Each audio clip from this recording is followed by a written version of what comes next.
எல்லாருக்கும் வணக்கம். என்னுடைய ராதா ராமராவ் சேனலுக்கு உங்கள் எல்லாரையும் வெல்கம் பண்ணுறேன். இந்த வீடியோவில் அவல் சேர்த்து பிசிபெலாபாத் செய்ய போகிறாங்க. அதாவது அரிசி தோரம்பருப்பு வச்சு பிசிபெலாபாத் செய்வோம் இல்லையா. இந்த அவலில் பிசிபெலாபாத் அப்படிங்கிறது விரத நாட்களில், அதுவும் ஏகாதசிக்கு செய்கிறாங்க. ஏகாதசிக்கு செய்யாமல் தசமி அன்னைக்கு ராத்திரி செய்யலாங்க. அது மட்டும் இல்லாமல் வீட்டில் ஏதாவது ஸ்பெஷல் அக்கேஷன் கொஞ்சம் நல்ல டேஸ்ட்டாக வித்தியாசமாக ஒரு ரெசிபி பண்ணணும் அப்படின்னா அரிசிக்கு பதிலாக இந்த அவல் சேர்த்து பிசிபெலாபாத் செஞ்சு பாருங்கள். எங்கள் மாதவ சம்பிரதாயத்தில் நாங்கள் விரத நாட்களில் கூட அவல் கண்டிப்பாக சேர்ப்போங்க. கிருஷ்ணருக்கு அவல் பிடிக்கும் இல்லையா, அதனால் அவலில் நிறைய ரெசிபி செய்வோம். நான் எல்லா விதமான ரெசிப்பியும் ஆல்ரெடி வீடியோ போட்டிருக்கேன். ப்ளேலிஸ்ட்டில் போய் அவல் ரெசிபின்னு பார்த்தீங்கன்னா அத்தனை ரெசிபி நீங்கள் பார்த்து கற்றுக்கலாம். இந்த டேஸ்டான அவல் பிசிபெலாபாத் எப்படி செய்யலாங்கிறத பார்க்கலாம் வாங்க. அவல் பிசிபெலாபாத் செய்யறதுக்கு முதல்ல இந்த பிசிபெலாபாத் பொடி, இது பார்த்திங்கன்னா அரிசியில் செய்யக்கூடிய பிசிபெலாபாத்துக்கும் யூஸ் பண்ணலாம். அதுக்கு பார்த்திங்கன்னா ஏதாவது ஒரு கப்பில் நீங்கள் 1 கப்பு மல்லி எடுத்தீங்க அப்படின்னா 1/2 கப்பு உளுத்தம்பருப்பு, 1/2 கப்பு கடலைப்பருப்பு. இப்போ நான் 50 கிராம் எல்லாம் சம அளவு எடுத்திருக்கேன். மல்லி லைட் வெயிட்டாக இருக்கிறதுனால முழுசாக உங்களுக்கு 1 கப்பு முழுக்க இருக்குது. 1/2 டீஸ்பூன் வெந்தயம் எடுத்திருக்கேன். 2 கட்டி பெருங்காயம். இது வாசனைக்கு பார்த்திங்கன்னா சுருள்பட்டை கொஞ்சமாக எடுத்திருக்கேன். நான் கிராம்பு சேர்ப்பேன். கிராம்பு சேர்க்காமல் சுருள்பட்டையும் இந்த ஜாதி பத்திரின்னு சொல்லுவாங்களா, அதில் 2-3 இதழ், ரொம்ப கொஞ்சமாக ஜாதிக்காய், ஒரு பிஞ்சுன்னு வச்சுக்கோங்களேன். இதை போட்டு செய்கிறப்ப ரொம்ப நல்லாயிருக்கு. கொப்பரை தேங்காய் பார்த்திங்கன்னா ஒரு 4 டேபிள் ஸ்பூன் வேணும். ஆனால் இதில் சேர்த்து நம்ம பொடி பண்ண போகிறதில்ல, தனியாக துருவி வச்சுப்போம். காரத்துக்கு பார்த்திங்கன்னா காஷ்மீரி சில்லி ஒரு 10 மிளகாயும், காரத்துக்கு 5 சாத்தூர் மிளகாய் சேர்த்து 15 மிளகாய் எடுத்து வச்சுருக்கேன். ஒரு வாணலியில் 3 டீஸ்பூன் எண்ணெய் சேர்த்துக்கலாம். அது கடலெண்ணெய், நல்லெண்ணெய் எது வேணால் சேர்த்துக்கலாம். தேங்காய் எண்ணெய் கூட சேர்த்துக்கலாம். 2 அந்த பீசி பெருங்காயம், கட்டி பெருங்காயம் 2 பீஸை கொஞ்சம் எண்ணெயில் பொரிய ஆரம்பித்ததுக்கப்புறம் இந்த எடுத்து வச்ச 1/2 கப்பு கடலைப்பருப்பு, 1/2 கப்பு உளுத்தம்பருப்பை சேர்த்துட்டு இது கூட அந்த வெந்தயத்தையே சேர்த்துட்டு நல்லா எண்ணெயில் கோட்டிங் ஆகிட்டு ஒரு 1-2 நிமிஷம் நல்லா வறுபட ஆரம்பிக்கட்டும். கொஞ்சம் நிறம் மாற ஆரம்பித்தோடனே அடுத்தது நம்ம மல்லி சேர்த்துடணும். மல்லி திரும்பவும் சொல்கிறேன், லைட் வெயிட்டாக இருக்கிறனால பார்க்குறதுக்கு உங்களுக்கு 1 கப்பு இருக்குது, ஆனால் எல்லாமே சம அளவுங்க. அடுத்தது இந்த ஜாதி பத்திரி, ஜாதிக்காய், சுருள்பட்டை, நல்லா ஒரு 2-3 ஆறுக்கு கருவேப்பிலை எல்லாத்தையும் சேர்த்து அடுப்பை சிம்ப்ளேமில் வச்சுட்டுங்க நிதானமாக வறுக்கணும். நல்ல ஒரு மனம் கொடுக்க ஆரம்பிக்கும். இப்போ மிளகாயும் சேர்த்துட்டு அதுவுமே நிதானமாக கொஞ்சம் கொஞ்சமாக உங்களுக்கு நல்லா வறுபட்டு மிளகாய் நல்ல ஒரு சூடு ஏறும். அதே போல் அந்த கருவேப்பிலை மொறுன்னு ஆகணும்.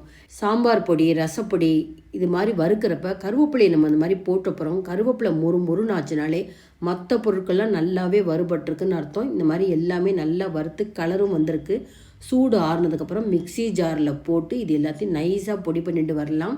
இப்போ நான் இதில் கொப்பரை தேங்காய் சேர்க்கலை. இப்போ இந்த கொப்பரை தேங்காய் சேர்க்காமல் இந்த மாதிரி பொடி பண்ணதை பிசிபெலாபாத்துக்கும் போட்டுட்டு தனியாக அப்புறம் கொப்பரை தேங்காய் போட்டுக்கோங்க. இது எல்லா விதமான பொரியலுக்கும் சேர்க்கலாங்க, அவ்வளோ நல்லாயிருக்கும். 2 டேபிள் ஸ்பூன் நான் இப்போ இந்த பிசிபெலாபாத் பொடியை எடுத்து வச்சுருக்கேன். இதை மீதியை நம்ம ஒரு பாட்டிலில் ஸ்டோர் பண்ணிட்டா 3 மாதம் வரைக்கும் தாராளமாக நீங்கள் யூஸ் பண்ணலாம். அடுத்தது பாருங்கள், இப்போ இந்த அவல் பிசிபெலாபாத் அப்படின்னா என்னென்ன எடுத்துக்கலான்னு பார்த்தீங்கன்னா, ஒரு நெல்லிக்காய் அளவுக்கு புளியை ஊற வச்சுருக்கேன். அதிக அளவு புளி சேர்க்காதீங்க. அடுத்தது கேரட்டு, பீன்ஸு, உருளைக்கிழங்கு. இப்போ பீன்ஸ் பார்த்திங்கன்னா 10, 1 கேரட்டு, 1 உருளைக்கிழங்கு, கொஞ்சமாக பட்டாணி எடுத்து வச்சுருக்கேன். அடுத்தது பார்த்திங்கன்னா பிசிபெலாபாத் நார்மலாக செய்கிறப்ப அரிசியும் தோரம்பருப்பும் எடுத்துப்பாங்க. அவல் பிசிபெலாபாத்தில் பார்த்திங்கன்னா பாசிப்பருப்பும் கெட்டி அவளும் எடுத்துக்கணும். அந்த பாசிப்பருப்பு பார்த்திங்கன்னா 1 கப்புக்கு ஒரு 2 டீஸ்பூன் கம்மியாக வச்சுருக்கேன். நல்லா முழுக்க உங்களுக்கு கோபுரமாக அவல் அளந்து வச்சுருக்கேன். அடுத்தது பாருங்கள், அதே கப்பால் 1/2 கப்புக்கு அதிகமாக கொப்பரை தேங்காய் துருவி வச்சுருக்கேன். ஒரே ஒரு குடமிளகாய் சேர்த்துக்கலாம்.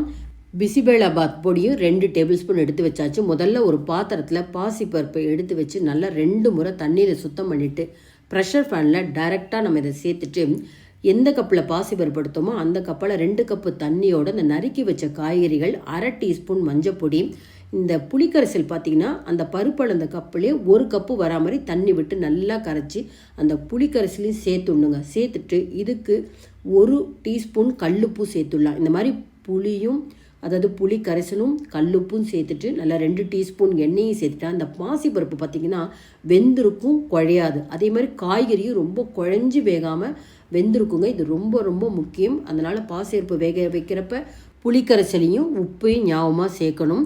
அடுப்பை சிம் ஃப்ளேமில் வச்சு 2 விசில் வேக வச்சா போகும். இது வெந்துட்டு நம்ம அடுப்பை நிறுத்திட்டு இந்த ஸ்டீம் ரிலீஸ் ஆகிறதுக்குள்ளே இந்த 1 கப்பு எடுத்து வச்ச கெட்டி அவலை நல்லா குடிக்கிற தண்ணி இருக்குது பார்த்தீங்களா, அதில் தாராளமாக நிறைய தண்ணி விட்டு ஒரு 2 முறை நல்லா தேய்ச்சி அலம்பி அந்த தண்ணியை வடிச்சிடணும். இப்போ 2 முறை அலம்பினதுக்கப்புறம் பாருங்கள், எந்த கப்பில் நான் அவல் எடுத்தனோ 1 கப்பு நல்லா குடிக்கிற தண்ணியை அதை மேலே விட்டு ஒரு 2-3 நிமிஷம் ஊறினா போதும். அந்த அளவுக்கு ஊறினா போதும். இப்போ ப்ரெஷர் ஃபேனில் ஸ்டீம் ரிலீஸ் ஆனதுக்கப்புறம் திறந்தும் காமிக்கிறேன், ஒரு கரண்டியால் கிளறி காமிக்கிறேன். இந்த பாசிப்பருப்பு பாருங்கள் முத்து முத்தாக வெந்திருக்கு.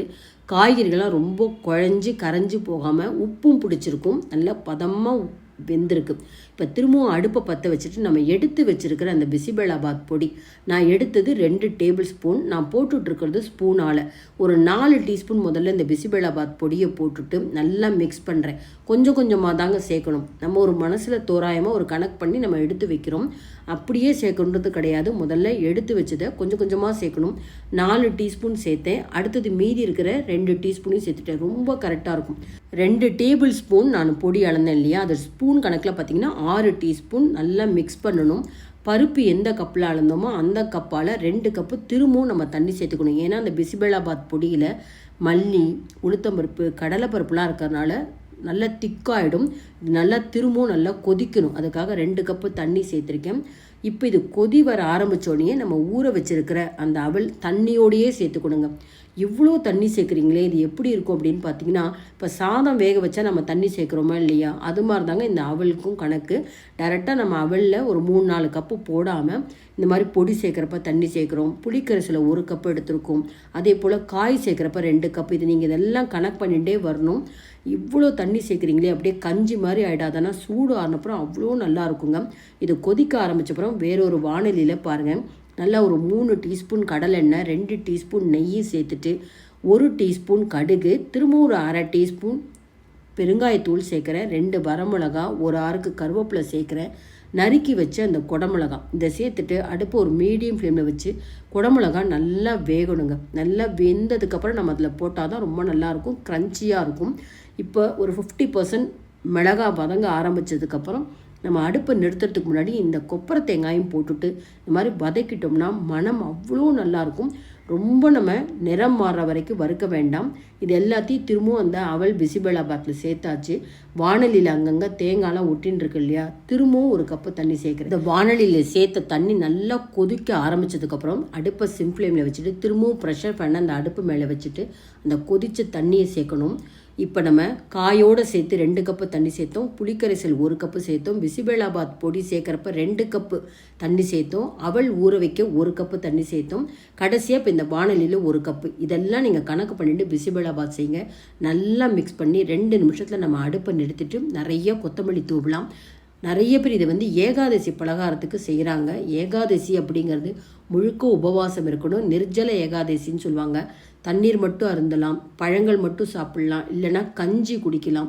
அதாவது அல்ப ஆகாரம்பாங்க. சுவைக்கு முக்கியத்துவம் கொடுக்காம நீங்கள் ஒரு வேலைக்கு போகிறீங்க, இல்லைன்னா மருந்து மாத்திரை எடுத்துக்கிறீங்க, உங்களால் முழுக்க உபவாசம் இருக்க முடியாதுன்னா மட்டும் ஏதாவது ஒரு டிஃபன் எடுக்கலாங்க.